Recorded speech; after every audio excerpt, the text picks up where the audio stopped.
Thank you all for being here. We need the community's help with looking for a suspect, a very dangerous suspect that is on the run in the community. We're searching for a suspect by the name of Antoine Jamal Powers McClain. Again, that's Antoine Jamal Powers McClain. And we'll make sure that you get his photo before we conclude. Again, we need the community's help. We believe that Mr. McClain, sometime around Monday, lured 2 victims into his home. They appear to be known to him. He held those victims. He lured them into his home by asking them to do some work for him at his house. Once inside, he held them both there, and he apparently got into some form of confrontation with one of the victims, and that victim was beaten. It appears to have been beaten to death. The second victim was able to escape and provide us with the information. We arrived on the scene after getting the call within minutes. We found the victim suffering from his injuries, deceased in the basement of the home. And he was actually disrobed in a cage in the basement of the home. So it's very important that we find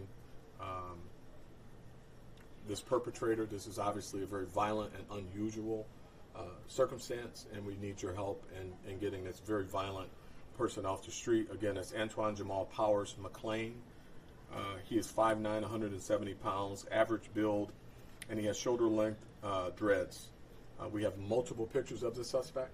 If anyone comes in contact with him, it's very important that you notify your local police if it's outside of Detroit, if it's in Detroit, to notify the Detroit Police Department. We ask that no one attempts to detain or apprehend him and let the police handle it. Again, he is to be considered armed and dangerous. With that, I'll take any questions. Chief, can you tell us something about his past? I mean, I don't know that you immediately go from 0 to 60 and end up assaulting somebody and putting them in a cage. And these look like mugshots, so he's had run-ins with this department and other departments in the past? He has, and he has a very violent history, and he's somebody that we need to get off the street very quickly. And that's why it's important that they call us to handle this. But he's to be considered armed and dangerous, and he is not someone to be taken lightly. Do you have any idea what... Do you think that the whole idea of shoveling snow was just a ruse, that his entire purpose was getting both of them in the basement, like he meant them harm from the beginning? Yeah, we believe that to be the case. Again, this is all preliminary and it's subject to change, and the investigators are working on it right now.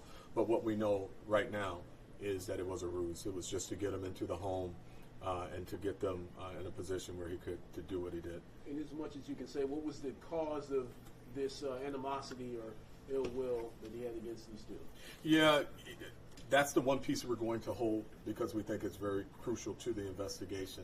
But we do know that there is something beyond what's presented here today that led to this. But if we release it right now, I think it's going to compromise the investigation. We've already put a lot out in the media with this case because of the nature of the case. And it's such a heinous act and so violent that we made a conscious decision to share a little bit more so that everyone would know what we're dealing with. But that one piece we're going to hold. The deceased victim, was found inside the dog cage. And that's what that's correct. Yep. And when it says the woman was assaulted with a rifle, what exactly, did he do to her? Because there was some confusion in our newsroom regarding what exactly that meant. Yeah, she was not shot. She was beaten, and they were both beaten. Are her injuries substantial? Very much so.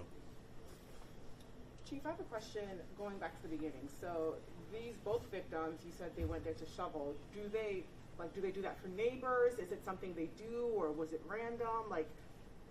Do they run a company where they shovel snow when it snows? No, this was, as I indicated, the suspect, they were known to the suspect, or they are known to the suspect. This was a ruse to get them to the location, and then ultimately inside of the home where he had intentions to do the acts that he did in fact do, one which led to the death of our victim and the severe injuries of the second victim. I know you don't want to speak too much on the crack cocaine, but it was offered. Was it taken? Yeah, unfortunately, that part of the investigation has already been released. I don't want to get into the crack cocaine. I mean, we've got a 50-year-old victim, regardless of their drug habit. It's still a 50-year-old victim that was beaten to death in our city, and I want to get this guy off the street before it hurts someone else. There are aspects of the drug use and things like that that will come out as we do our investigation. But at this point, we need help getting this violent offender off the street before he perpetrates another crime against the community. How did the two victims know each other? They were acquainted. I don't know what level of acquaintance they had. Were they like a couple or siblings? I don't know that. I don't know if they were friends or a couple. I don't know. Was the weapon recovered at the house? The weapon was recovered, yes. Yeah. Anything you can tell us about that weapon, rifle that was Long used gun. in the Yeah, long gun right now. It's going through our process to see if it was used in any other crimes. We're going to print it. We're going to pull DNA off of it and everything else that we need to do to make sure that it is tied to the crime. But yes, it was the weapon that we believe right now. The weapon that was recovered was actually used in the crime.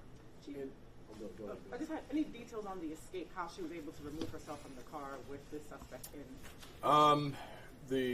No, and that we're still working through that right now and questioning her when they can. She's got severe injuries right now, and a lot of that will come out in the overall investigation. What we know now is 50-year-old victim beaten to death at this home. Mr. Antoine Jamal Powers McLean is our number one suspect. He's believed to be armed and dangerous. As she gets more stable, we'll find out more information and share it with you all at that time because we do need your help. What is her condition right now? And where did you guys find the female victim? Because you said that she was dropped off at some apartment building. Did you guys find her there or at the hospital? How exactly did that come about? I don't have that information with me right now. I know she was hospitalized, but I don't know exactly. I know we came in contact with her at the hospital. I don't know if there was an initial engagement with her, but we can find out and let you know. And we can follow up with you, Chief. Yeah. One more? Chief, you think she's lucky to be alive? 100%. I mean, she's heroic. I mean, to make her way out of that situation and to get us involved. She's very lucky to be alive. That's why we need your help in getting this subject off the street. So thank you. All right, thank you. Thank you.